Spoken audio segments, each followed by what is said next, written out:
December 7, 1941, Pearl Harbor, Hawaii, 0755 hours. The first wave of Japanese bombers screamed across Oahu, turning the American Pacific Fleet into a cemetery of twisted steel and burning oil. Battleships capsized, men drowned in flaming water. The world watched in horror as the United States Navy suffered its most devastating defeat. In Tokyo, Admiral Yamamoto's staff celebrated what they believed was a crushing victory.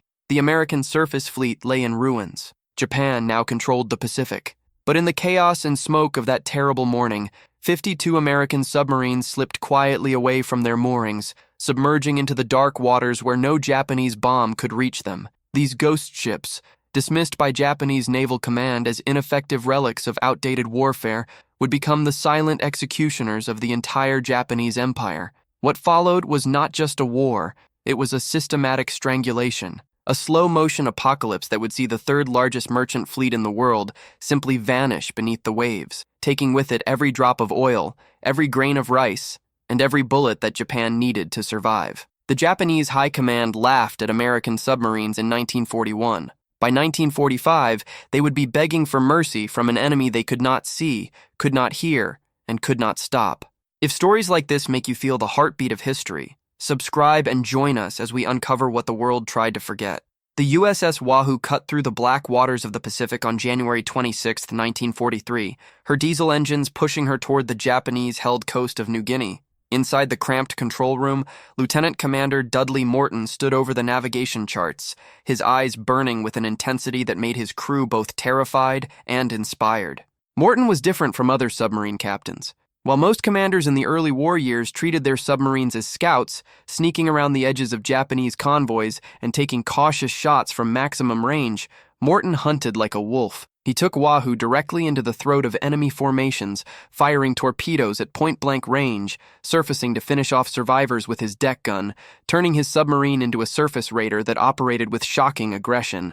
His executive officer, Richard O'Kane, shared this appetite for blood. Together, they would rewrite the book on submarine warfare, but their success came at a price that would haunt both men until their final days. The convoy appeared on the horizon just after dawn. 6 Japanese freighters, heavy with supplies destined for the starving garrisons in New Guinea, escorted by 2 destroyers. Standard doctrine called for a submerged approach, a single spread of torpedoes, then immediate retreat to deep water. Morton did the opposite. He surfaced Wahoo in broad daylight, running straight at the convoy at full speed, closing to less than 200 yards before crash diving beneath the nearest destroyer. The Japanese escorts erupted in confusion. No American submarine had ever done anything like this. The boldness was insane. It was also devastatingly effective. Morton fired 6 torpedoes in 45 seconds, hitting 4 of the 6 freighters. 2 exploded immediately, breaking in half and sliding beneath the surface in less than 3 minutes. The other 2 burned, their crews abandoning ship as secondary explosions tore through their cargo holds. Morton surfaced again, circling the sinking ships, his deck gun crew massacring the lifeboats. It was brutal. It was merciless. It was exactly what Japan had been doing to Allied forces across Asia for 2 years. O'Kane watched through the periscope, his face pale, as Japanese sailors drowned screaming in the oil-slicked water. He would later write that this moment changed something fundamental in how he viewed the war. There would be no mercy. There would be no restraint.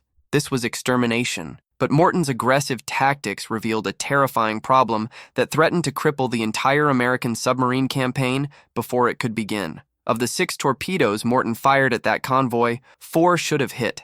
2 actually exploded. The other 2 struck their targets with a dull metallic thud and fell away, their warheads failing to detonate. This was not an isolated incident. Across the Pacific, American submarines were reporting the same nightmare. Torpedoes that ran too deep, passing harmlessly beneath enemy hulls. Torpedoes that struck dead center and bounced off without exploding. Torpedoes that ran in circles, chasing their own submarines. The Mark 14 torpedo, the primary weapon of the American submarine fleet, was a catastrophic failure. Its magnetic influence exploder, designed to detonate beneath the keel of enemy ships, was so sensitive it triggered prematurely or not at all. Its contact exploder, meant as a backup, crumpled on impact instead of firing. Its depth control mechanism was miscalibrated, causing torpedoes to run 11 feet deeper than set. The Bureau of Ordnance in Washington refused to believe the reports. They insisted the weapons were perfect. The problem, they claimed, was the submarine captains. Too timid, too inexperienced, not aggressive enough. The reality was exactly the opposite. American submarine commanders were risking everything to get close enough for killing shots, only to watch their torpedoes fail again and again. The psychological toll was devastating. Imagine stalking a convoy for 3 days, dodging destroyer patrols, calculating firing solutions with mathematical precision, finally achieving perfect position at lethal range, firing your torpedoes, watching them track perfectly toward the target. Impact. Nothing. Just a hollow thud as thousands of hours of effort dissolve into failure. Then the destroyers turn toward you, their screws churning the water as they race to drop depth charges on your position. You dive deep, listening to the escorts hunting above, knowing your torpedoes betrayed you, wondering if you will survive the counterattack, questioning whether your next shot will work or whether you will die because the weapons you trusted are fundamentally broken. This was the reality for American submariners in the first 18 months of the war. Commander Lawson Ramage understood this torture intimately. On August 31, 1942, he took USS Trout into the Truk Lagoon, the massive Japanese naval base that served as the enemy's Gibraltar in the Pacific. Trout penetrated the harbor defenses at night, navigating through minefields and anti-submarine nets, achieving what should have been impossible. Inside the lagoon sat the pride of the Japanese fleet: cruisers, carriers, destroyers, enough firepower to level a continent. Ramage lined up on a heavy cruiser anchored less than 800 yards away. He could see sailors walking her decks. At this range, missing was impossible. He fired 4 torpedoes. All 4 struck the cruiser's hull with perfect precision. None exploded. The cruiser sat there undamaged, probably not even aware it had been attacked. Ramage fired 2 more torpedoes at a nearby destroyer. Both hit. Both failed to detonate. He had 6 perfect shots at point-blank range. 6 hits, 0 explosions. Then the alarm sounded across Truk. The Japanese realized an American submarine had penetrated their defenses. Every escort in the harbor converged on Trout's position. Ramage crash-dived, pushing his boat to test depth as the first depth charges began detonating. For 9 hours, Japanese escorts hunted Trout through the lagoon, dropping over 200 depth charges. The hull plates buckled. Light bulbs shattered. Men bled from their ears as the concussions hammered the submarine. Ramage sat in the control room, stone-faced, listening to his boat being slowly destroyed, knowing that if his torpedoes had worked, he would have crippled the Japanese fleet and been safely gone. Instead, he was fighting for survival because the Bureau of Ordnance refused to admit their weapons were defective. The submarine force began testing their own torpedoes, conducting unauthorized experiments that violated direct orders from Washington. They discovered the depth control problem first. Torpedoes were running exactly 11 feet deeper than their settings indicated. Captains started compensating, manually adjusting their calculations. Hit rates improved slightly. Then they began removing the magnetic exploders entirely, relying only on contact detonation. Washington was furious. The Bureau of Ordnance threatened court-martials. Submarine commanders ignored them. The war was more important than bureaucratic pride. By mid-1943, most submarines in the Pacific were operating with modified torpedoes, exploders removed or bypassed, running shallower than their official settings, using tactics that headquarters considered violations of protocol. The hit rate climbed from 18% to nearly 60%. Japanese shipping losses began to accelerate. If you were in that submarine, would you survive the silent hunt at sea? Comment I would try. Tokyo initially dismissed the submarine threat as negligible. Japanese naval doctrine focused entirely on the decisive surface battle, the climactic fleet engagement where battleships and carriers would determine victory. Submarines were considered defensive weapons, useful for scouting and perhaps harassing enemy fleets, but not capable of winning wars. This thinking was catastrophically wrong. Japan was an island nation that imported everything: oil from the Dutch East Indies, iron from Manchuria, rice from Indochina, rubber from Malaya. Every resource that sustained the war effort had to travel by ship. The Japanese merchant marine in December 1941 totaled approximately 6 million tons of shipping. This sounds massive, but Japan needed at least 10 million tons to sustain both civilian needs and military operations. They were already operating at a deficit, gambling that captured territories would provide enough resources to offset the shortfall. The plan required Japanese merchant ships to run constant supply lines across thousands of miles of ocean. It required those ships to arrive safely. It required the supply lines to remain unbroken. American submarines turned this requirement into Japan's death sentence.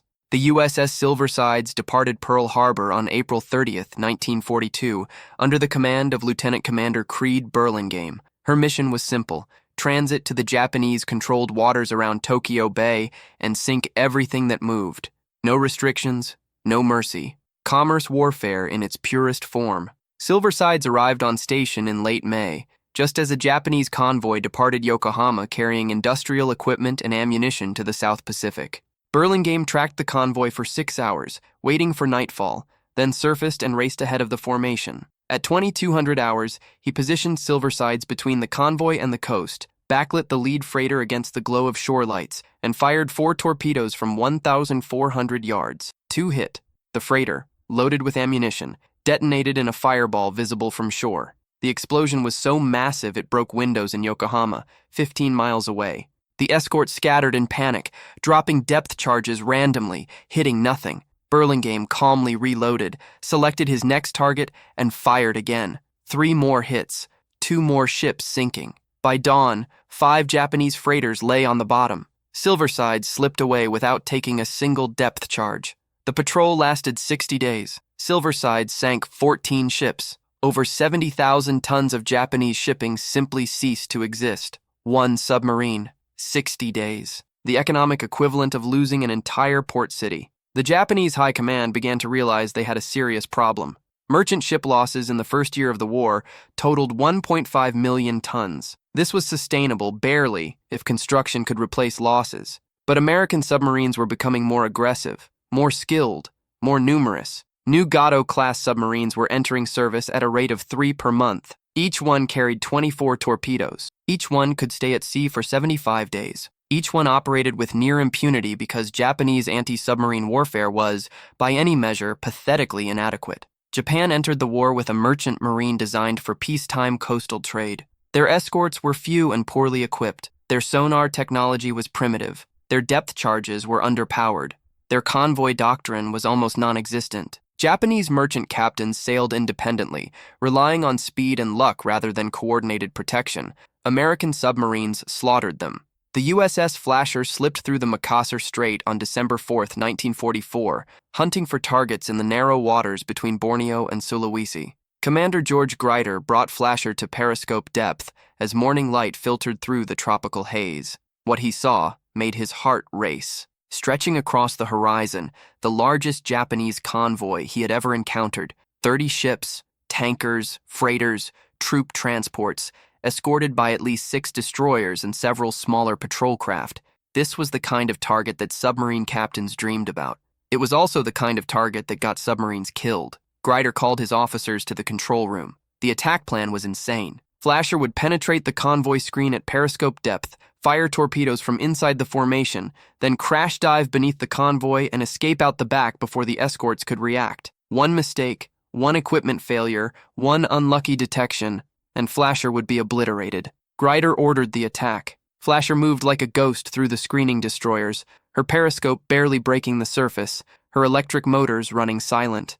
Grider positioned her in the center of the convoy formation, surrounded by Japanese ships on all sides. He selected the largest tanker, a massive vessel riding low in the water, obviously fully loaded with aviation fuel. Range 1,600 yards. Firing solution perfect. He fired 6 torpedoes in a spread pattern. Flasher immediately swung to target a second tanker, 3 more torpedoes away, then crash dive, full down angle, emergency dive to 400 feet. The first torpedoes struck while Flasher was still descending. The tanker exploded with such force that the shockwave slammed Flasher sideways, throwing men from their feet, shattering gauges in the control room. Grider could hear the tanker breaking apart through the hull. Then the second tanker detonated. This explosion was even larger.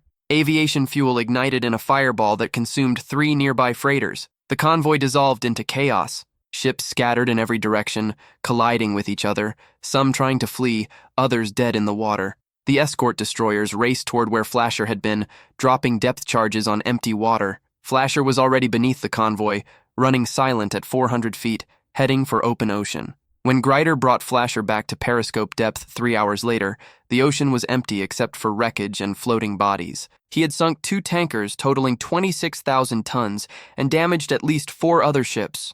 More importantly, those tankers contained hundreds of thousands of gallons of aviation fuel destined for Japanese air bases in the Philippines. Without that fuel, Japanese aircraft would be grounded. Without air cover, Japanese positions would fall. One submarine attack had just changed the strategic balance of an entire theater of war. This was happening every day across the Pacific. Japanese logistics were collapsing. By 1943, the Mark 14 torpedo problems were finally being solved. The depth control was fixed. The contact exploder was redesigned. The magnetic exploder was either fixed or removed depending on the captain's preference. American submarines suddenly had weapons that actually worked. The kill rate exploded. Japanese merchant shipping losses in 1943 totaled 1.8 million tons. In 1944, that number jumped to 3.9 million tons. Japan was losing ships faster than they could possibly build replacements. Their shipyards were producing about 300,000 tons of new merchant shipping per year. They were losing 325,000 tons per month. The mathematics were unsustainable, inevitable, fatal. The USS Tang prowled the waters off the Japanese coast on October 24, 1944, under the command of Richard O'Kane, the same executive officer who had served with Dudley Morton on Oahu. O'Kane had learned from Morton's aggression, but refined it with calculated precision. Tang had become the most successful American submarine in the Pacific, sinking over 100,000 tons of Japanese shipping in just 5 patrols. This 6th patrol would be Tang's last. O'Kane found a convoy hugging the Chinese coast, 12 freighters and 5 escorts. He attacked at night from the surface, racing between the escort screen and the convoy at flank speed, firing torpedoes at point-blank range. The first 6 torpedoes sank 3 freighters. O'Kane reloaded and attacked again, 3 more ships down. The escorts finally realized what was happening and converged on Tang's position. O'Kane ordered a crash dive but immediately reversed, surfacing to fire his last 2 torpedoes at another freighter. Both hit. The freighter exploded and sank. Tang had 1 torpedo remaining. O'Kane selected a transport ship as his final target. Range 1,000 yards. He fired. The torpedo launched normally, its wake visible in the moonlight, tracking toward the target. Then it curved. Slowly at first. Then accelerating, the torpedo turned in a massive arc, running in a complete circle. O'Kane saw it coming. He ordered emergency speed, trying to outrun his own weapon. Tang accelerated, her diesels screaming. The torpedo was faster. It struck Tang's stern at 2,330 hours. The explosion tore off the submarine's tail, flooding the after compartments instantly. 9 men died in the initial blast. Tang sank in seconds, plunging to the bottom in 180 feet of water. 78 men were on board. 9 escaped from the forward torpedo room using Momsen lungs, primitive breathing devices that allowed emergency ascents. 5 survived the ascent. Richard O'Kane, the most lethal submarine captain in American history, spent the rest of the war in a Japanese prison camp, tortured repeatedly, barely surviving. He had sunk 24 Japanese ships totaling over 227,000 tons. His final victim was his own submarine, killed by a defective torpedo that may have been damaged in an earlier attack or may have simply been another failure of American ordnance. The irony was crushing. But Tang's sacrifice was not meaningless. By late 1944, Japanese industry was shutting down from lack of raw materials. Steel production dropped 70%. Oil imports fell 90%. Food shipments from Southeast Asia, which fed millions of Japanese civilians, simply stopped arriving. Starvation spread through Japanese cities. Factories closed. The war machine ground to a halt. The combined fleet, the pride of Japanese naval power, sat idle in port because there was no fuel to operate. The once mighty navy that had terrorized the Pacific had been reduced to immobile steel sculptures, slowly rusting while American submarines continued their relentless hunt. The USS Archerfish departed Guam on November 28, 1944, commanded by Joseph Enright. Her patrol area was the waters south of Tokyo Bay, hunting for targets of opportunity. On the evening of November 28th, Archerfish detected a large contact on radar. Enright brought his boat to periscope depth and could not believe what he saw. An aircraft carrier, massive, modern, escorted by 3 destroyers but running at high speed, zigzagging, clearly trying to outrun any submarine threat. This was the Shinano, the largest aircraft carrier ever built, displacing 72,000 tons, recently completed, and now conducting her maiden voyage to final fitting out at Curie. She was supposed to be unsinkable. Her designers had incorporated every lesson learned from previous carrier losses: armored flight deck, watertight compartments, damage control systems beyond anything previously attempted. The Japanese Navy believed Shinano was invulnerable to submarine attack. Enright chased Shinano for 6 hours. The carrier was faster than Archerfish's submerged speed, pulling away despite Enright's best efforts. But Shinano's captain made a critical error. He maintained a predictable zigzag pattern, changing course at regular intervals, assuming no submarine could keep up. Enright plotted the pattern, predicted where Shinano would be, and positioned Archerfish ahead of the carrier's track. At 0317 hours on November 29th, Shinano ran directly into Enright's firing solution, range 1,400 yards. Enright fired 6 torpedoes. 4 struck Shinano's starboard side in quick succession. The explosions tore massive holes below the waterline. Shinano's damage control team sprang into action, but the carrier was so new that many systems were not fully operational. Watertight doors did not seal properly. Pumps failed. Water flooded into compartments that should have remained dry. The carrier began listing. Her captain refused to believe his ship was in serious danger. He maintained course and speed, believing Shinano could absorb the damage and reach port. He was wrong. The flooding accelerated. By 0600 hours, Shinano was listing 30 degrees. At 10:15 hours, the massive carrier rolled over and sank, taking 1,435 men with her. She had been in commission for 10 days. Archerfish had achieved what every submarine captain dreamed of, a carrier kill, the largest warship ever sunk by a submarine. Japanese Naval Command tried to keep Shinano's loss secret. They failed. American intelligence intercepted the communications. The news spread through the submarine force like electricity. If an aircraft carrier, the most valuable and heavily protected target in naval warfare, could be sunk on its maiden voyage, nothing was safe. The psychological impact on the Japanese Navy was devastating. Carrier operations became almost impossible. Every time a major warship left port, submarines were waiting. The ocean had become a killing field where Japanese ships entered but rarely returned. The human cost of this campaign was staggering on both sides. American submarines lost 52 boats during the war. 3,505 submariners died, the highest casualty rate of any branch of the American military. 16% of the men who served in submarines never came home. They died in steel coffins at the bottom of the Pacific, crushed by depth charges, trapped in flooded compartments, suffocating as their oxygen ran out. The Japanese lost 2,346 merchant ships, totaling 8.9 million tons. Estimates suggest between 100,000 and 200,000 Japanese merchant mariners died. This does not include the millions of Japanese civilians who starved because food shipments never arrived, or the soldiers who died in isolated garrisons because ammunition and reinforcements could not reach them. The submarine campaign killed more Japanese than the atomic bombs, though it did so slowly, invisibly, over 4 years of relentless attrition. The USS Barb conducted one of the most audacious operations in submarine history in July 1945. Commander Eugene Fluckey brought Barb into the waters off the coast of Karafuto, the Japanese-controlled southern portion of Sakhalin Island. Fluckey had already established himself as one of the most aggressive submarine captains in the Pacific, sinking 17 ships on previous patrols. But he wanted to do something unprecedented. He wanted to attack targets on land. Barb's crew manufactured rockets from spare parts and scrap metal, mounting them on the submarine's deck. On July 22nd, Barb surfaced offshore and launched a barrage of rockets at Japanese installations on Karafuto. The attack was so unexpected that the Japanese did not respond for several minutes. By then, Barb had submerged and escaped, but Fluckey was not finished. On July 23rd, Fluckey landed a shore party of 8 volunteers on the Japanese coast. Their mission was to blow up a railroad. The team crept inland, located a rail line, and planted demolition charges.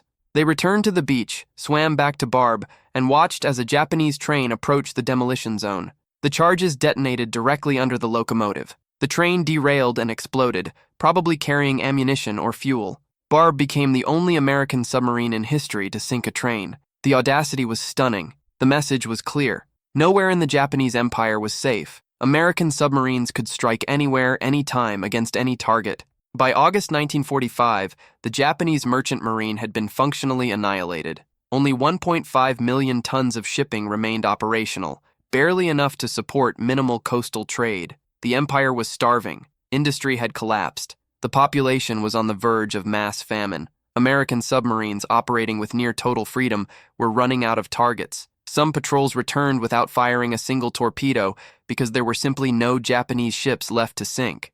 The naval blockade was complete. Japan was cut off from the resources that sustained life. The atomic bombs and Soviet invasion provided the final shock, but Japan was already dying from submarine-induced starvation. The war was over not because of any climactic battle, but because American submarines had methodically destroyed the logistical foundation of Japanese power. The final accounting is almost incomprehensible. American submarines, representing less than 2% of the U.S. Navy, sank 55% of all Japanese shipping lost during the war. They sank 1,114 Japanese merchant ships, totaling 5.3 million tons. They sank 214 Japanese naval vessels, including 1 battleship, 8 aircraft carriers, and 11 cruisers. The economic value destroyed exceeded $10 billion in 1945 currency, equivalent to over $150 billion today.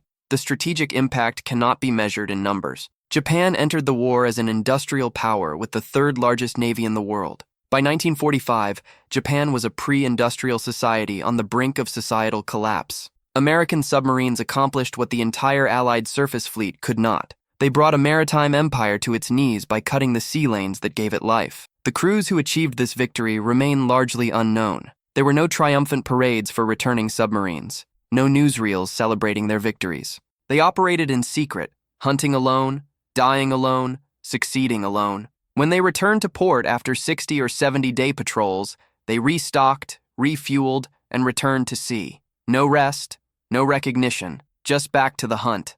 Many never spoke about their experiences. The psychological toll of stalking and killing other human beings, even enemy combatants, left scars that never healed. Richard O'Kane suffered nightmares for the rest of his life, haunted by the men he killed and the men he lost. Eugene Fluckey became a rear admiral, but carried the weight of every depth charge attack, every near miss, every moment where luck rather than skill determined survival. These men were not superhuman. They were ordinary people thrust into extraordinary circumstances, doing a job so terrible and so necessary that it defied comprehension. The Japanese perspective is equally haunting. Merchant mariners watched their ships being systematically destroyed with no effective defense. They sailed knowing that every voyage might be their last, that an invisible enemy waited beneath the waves, that their death would come without warning. Japanese naval officers watched their merchant fleet vanish and could do nothing to stop it. They lacked the escorts. They lacked the technology. They lacked the doctrine. Their strategic planning had been so focused on offensive operations that they never prepared for defensive warfare. By the time they realized the magnitude of the submarine threat, it was too late. The damage was irreversible. The war was lost.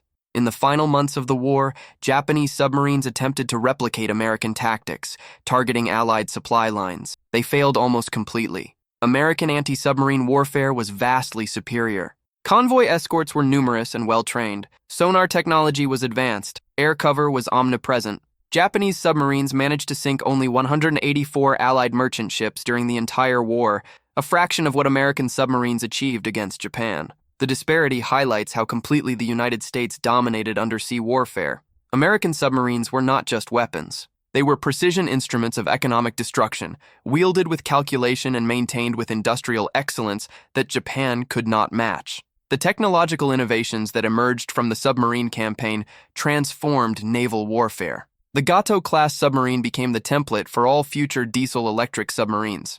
Its combination of range, endurance, torpedo capacity, and crew habitability set standards that remained relevant for decades. The development of effective torpedoes, after the catastrophic failures of the Mark 14, led to weapon systems that influenced naval ordnance design through the Cold War. The tactics pioneered by commanders like Morton, O'Kane, and Fluckey became doctrine studied by every submarine force in the world. The intelligence advantages gained through code breaking demonstrated the critical importance of signals intelligence in modern warfare. Ultra and Magic, the Allied code-breaking programs, provided American submarines with detailed information about Japanese convoy routes, schedules, and cargo. This intelligence allowed submarines to position themselves with devastating precision, ambushing convoys at predetermined intercept points. Japanese naval commanders never realized their codes were compromised. They changed their communication procedures multiple times, but never achieved security. American submarines always knew where to find targets.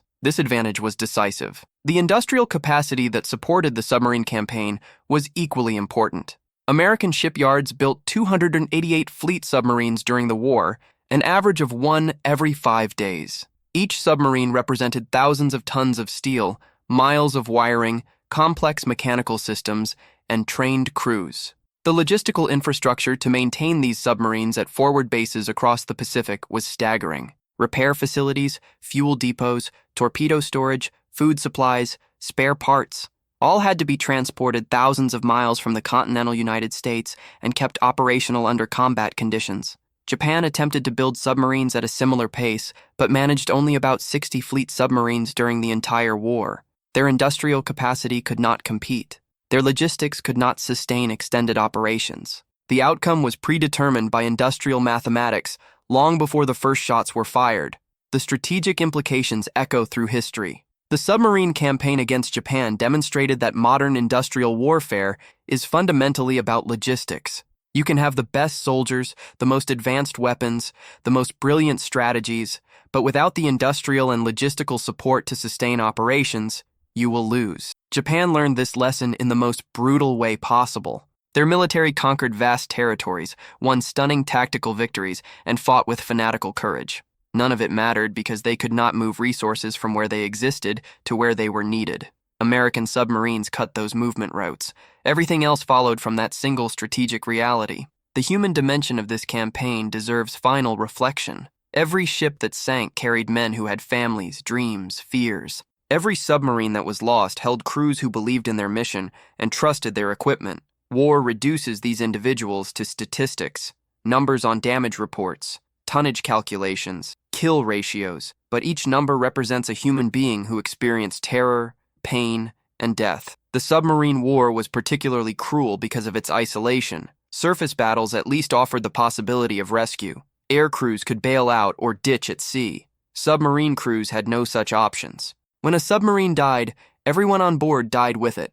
Trapped in darkness, water flooding in, hull collapsing under pressure, knowing death was coming and being helpless to stop it. This was the reality for over 3,500 American submariners and tens of thousands of Japanese sailors. Their sacrifice deserves to be remembered not as abstract history, but as individual tragedies that collectively shape the world we inhabit.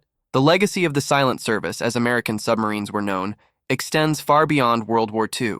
The tactics, technology, and traditions established during the Pacific Campaign influenced every subsequent submarine force. Nuclear submarines, ballistic missile submarines, attack submarines that hunted Soviet vessels during the Cold War all trace their lineage to the Gado-class boats that strangled Japan. The officers who commanded those submarines, the enlisted men who maintained them, the support personnel who kept them operational, created a culture of excellence that defined American naval power for generations. They proved that small forces, properly employed, could achieve strategic effects far beyond their size. They demonstrated that economic warfare, when executed with precision and persistence, could be more decisive than climactic battles. They showed that technology, training, and determination could overcome initial failures and achieve ultimate victory. The story of how Japan laughed at American submarines and then watched their entire fleet vanish is not simply a tale of military triumph. It is a case study in how initial impressions can be catastrophically wrong, how technological problems can be overcome through innovation and perseverance, how strategic blindness can doom even the most powerful nations, and how ordinary people can accomplish extraordinary things when necessity demands it. The Japanese High Command dismissed submarines as ineffective. They were wrong. American torpedoes failed for 2 years. They were fixed. Japan believed their empire could survive on captured resources. It could not. American submariners volunteered for the most dangerous service in the military. They succeeded beyond all expectations. In the end, the Pacific War was won by many forces: carrier task forces, marine assaults, army campaigns, strategic bombing. But the silent, invisible, relentless pressure of submarine warfare was the crushing grip that made all other victories possible. Japan could not supply its armies if the supply ships never arrived. It could not fuel its aircraft if the tankers were sunk. It could not feed its population if the rice convoys disappeared. American submarines ensured that none of these logistics succeeded. They turned the Pacific Ocean, which Japan considered its protective moat, into a graveyard that consumed Japanese power ship by ship, gallon by gallon, ton by ton, until nothing remained except the memory of an empire that once believed itself invincible. The final patrol reports from late 1945 make for haunting reading. Submarines prowling Japanese waters, searching for targets, finding nothing, empty seas, abandoned ports. a nation so thoroughly defeated that even the hunters had nothing left to hunt. The war ended not with a bang, but with a whimper, the sound of a submarine surfacing in waters that once teemed with enemy shipping and finding only silence. Japan laughed at American submarines in 1941. By 1945, there was nothing left to laugh about. The fleet had vanished, the empire had fallen, the submarines had won. If you want to discover more untold stories of naval warfare, strategic deception, and the engineering marvels that changed history, subscribe and join us as we continue to uncover the operations the world forgot. History is not just what happened, it is what we remember. And these stories, these men, these submarines deserve to be remembered.